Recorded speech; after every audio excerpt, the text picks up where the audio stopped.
Welcome to Purple Chips Update number 238 for June 17th, 2017. I'm John Schwinghammer, the author of Purple Chips, published by Wiley. Please pause your video to read our disclaimer.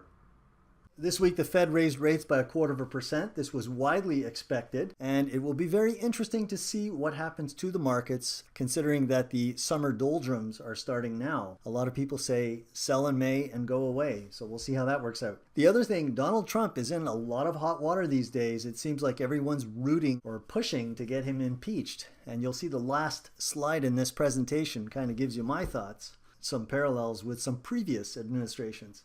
We made some important upgrades to the website, the Purple Chips website I'm talking about. We introduced EPS graphs, and to get those graphs, all you have to do now is click on the stock symbol for any of the charts that we look at, or any of the stocks that we look at, and you'll get a nice EPS graph just the way that I send them out in the alerts. So you'll be able to see the earnings overlaid on a long-term chart. A very interesting thing that we've been working on for at least 5 years now, so we finally got it. Lastly, we need your email consent to be able to email you. So make sure, look out in your emails in the next few weeks. I'm going to be sending out something, a little consent form, and you're going to have to reply to it and click on the buttons, because any emails that I send you from my Scotia McLeod computer have to have this consent, or I can't send you an email, and you'll be missing out on all these precious communications. In low valuations, the usual suspects, the only new ones on this list are Dollar Tree, Foot Locker. That's about it. The others we've seen before. Scotia Strategist talks about the technical dashboard, looks at the impact of US rates on gold, and talks a little bit about the Canadian dollar.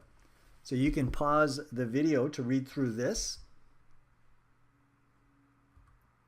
And I apologize for the fuzzy charts. That's all I could get from our strategist.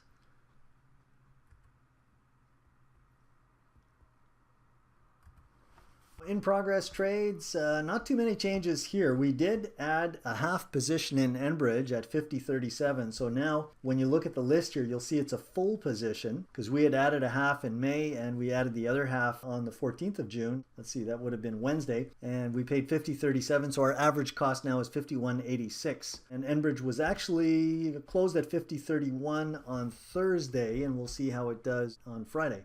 Stay tuned for that. And I'll conclude with this little picture that tells you how things are going for Donald. In closing, I'm John Schwinghammer, the author of Purple Chips. Thanks for watching and have a great weekend.